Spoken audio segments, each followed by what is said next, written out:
नमस्कार दोस्तों, सुकून के कुछ नए पलों के साथ आपकी दोस्त motivation author and speaker doctor Tilottama आजाद।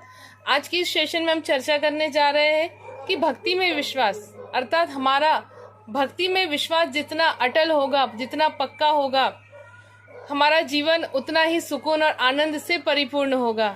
क्योंकि जब भक्ति में हमारा विश्वास होता है तो ईश्वर हर पल हमारी मदद करने आ जाते हैं, और जब ये दौड़े दौड़े आते तो हमारी हर समस्या का हल कर देते हैं, और हर समस्या का हल होते ही हमारा जीवन सुकून आनंद से परिपूर्ण हो जाता है। चलिए एक छोटी सी कहानी के माध्यम से इसे समझते हैं। एक बार भगवान श्री कृष्ण भोजन कर रहे थे। रुक्मिणी जी उन्हें भोजन परोस रही थी। 2 या 3 निवाले लिए ही थे कि अचानक बड़ी उत्सुकता के साथ भगवान दरवाजे की ओर दौड़े और कुछ समय के बाद बड़े ही उदास मन से वापस आए। जब वापस आए तो पुनः भोजन करने लगे। रुक्मिणी जी से रहा नहीं गया। उन्होंने पूछा कि प्रभु, अचानक ऐसे क्या हो गया था कि आप इतनी उत्सुकता से गए, लेकिन कुछ ही क्षणों के बाद बड़े उदास मन से वापस आए। भगवान श्री कृष्ण ने कहा कि रुक्मिणी, एक भक्त जो भक्ति में लीन था, एक तारा बजा रहा था और मेरी लीलाओं का वर्णन कर रहा था। अपनी मस्ती में मस्त था।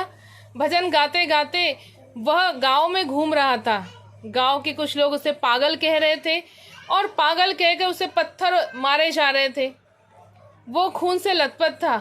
यही देखकर मुझसे रहा नहीं गया और मैं भागता भागता उसे बचाने पहुंचने ही वाला था कि अचानक देखा कि उसने एक तारा को फेंक दिया और एक पत्थर अपने हाथ में लेकर उन लोगों को मारने लगा।